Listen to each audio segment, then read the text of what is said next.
Have you ever thought that you're missing out on something? Well, you're not alone. The fear of missing out is actually so common that there is now an acronym for it. It is FOMO, FOMO, the fear of missing out.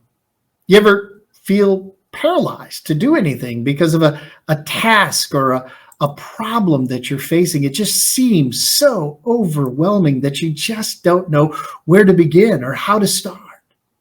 Well, again, you're not alone. The answer to both of these problems lies in one of life's greatest questions, which we're going to look at today. My name is Ron Brooks, and I am your guide this summer as we explore some of life's greatest questions. See, better questions lead to a better life. And so that's what we hope for you today as we begin to look at one of these critical life questions. What you quickly learn as a life coach is that we all have all the answers you need to live a great life. You already have all the resources you need to be your best self and live your best life now. And it turns out that one of the biggest obstacles to being your best and living your best life is focusing on what you don't have rather than what you do. See, there's just something about human nature that makes us ask the wrong question.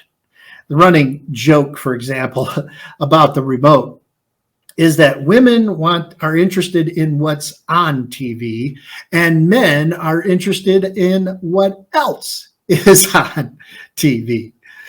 Well, turns out that men aren't the only one worried about missing out, and it goes way beyond what is on our TVs.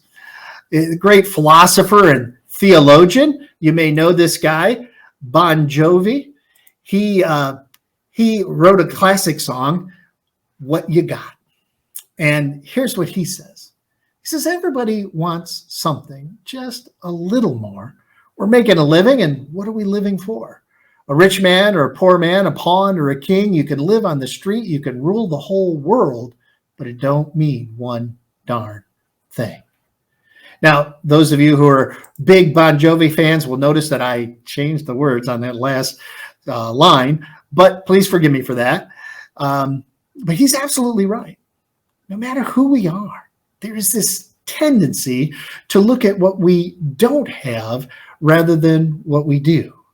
Now, Jesus' life gives us another great illustration of this. He has been teaching several thousand people for the third day, and Jesus senses this need for a good meal before sending people back home. And he tells the disciples to feed them.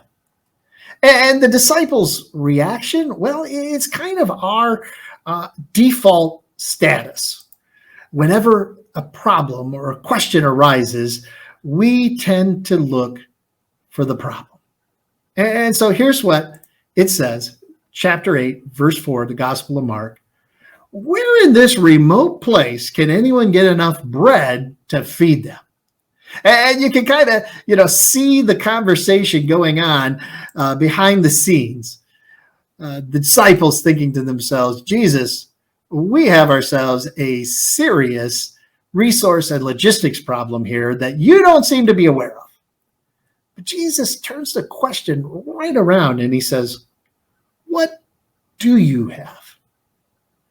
And it isn't much, just 7 loaves, but Jesus blesses it and instructs them to start to pass it out. But in verse 7, we get this really interesting addition to the story. Here's what it says.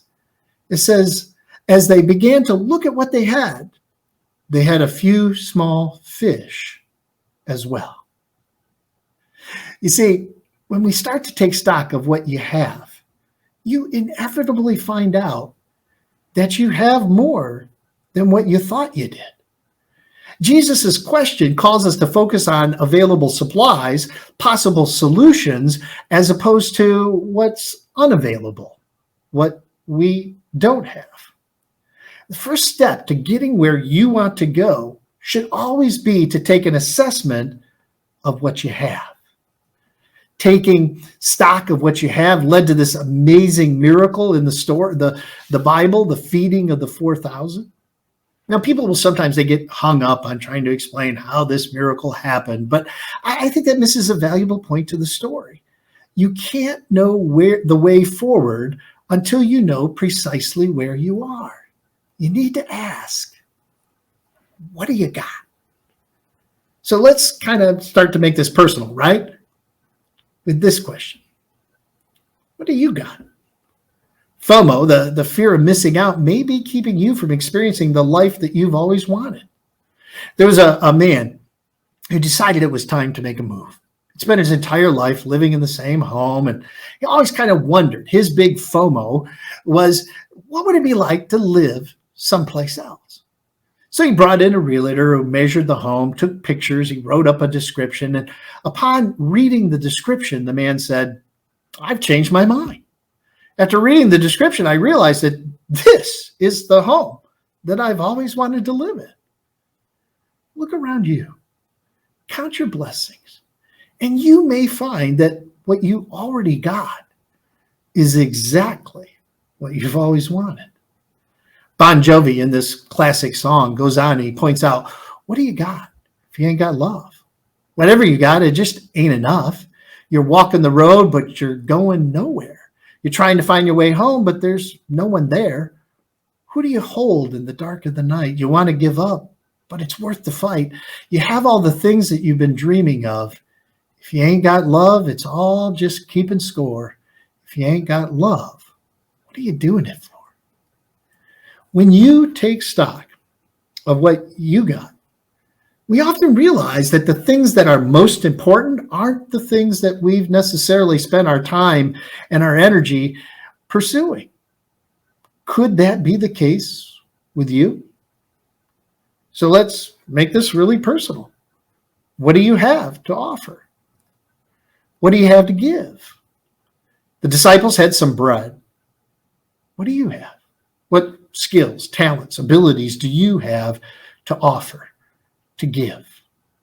See, the solution to the FOMO problem is finding joy and contentment in sharing what you already have. Give away what you got to offer, and you'll find that you end up having more, just like the disciples in the story. You'll find that you have more joy, more contentment, more positive relationships, more sense of purpose in your life, and who wouldn't want those things? Here's another big question. Do you tend to see solutions or problems? Do you expect God to use your gifts and graces to perform a miracle? Now, I suspect that the disciples didn't see the miracle of the feeding of the 4,000 coming. I mean, who would? I suspect they thought the blessing the food, starting to serve people, was a nice gesture on Jesus's part, but it wasn't the answer to the problem. But see, that's not the point. If you're a person of faith, then the challenge for you is to surrender what you've got, your resources and your problems, into the hands of the master, and then let the master have the last word with them. Now, let's make this really practical. I want you to imagine, picture, describe a goal that seems overwhelming and that you feel inadequately prepared to face. Now, ask yourself this. What do you have right now that can help you move forward, move toward that goal? And then the big question, isn't it time to quit focusing on what you don't have? Now, if you found this video helpful, be sure to check us out on our YouTube page and like us and subscribe and tune in each week, because every week we're going to add a new look at one of life's greatest questions. So just remember, asking better questions will lead you to live a better life. See you next time.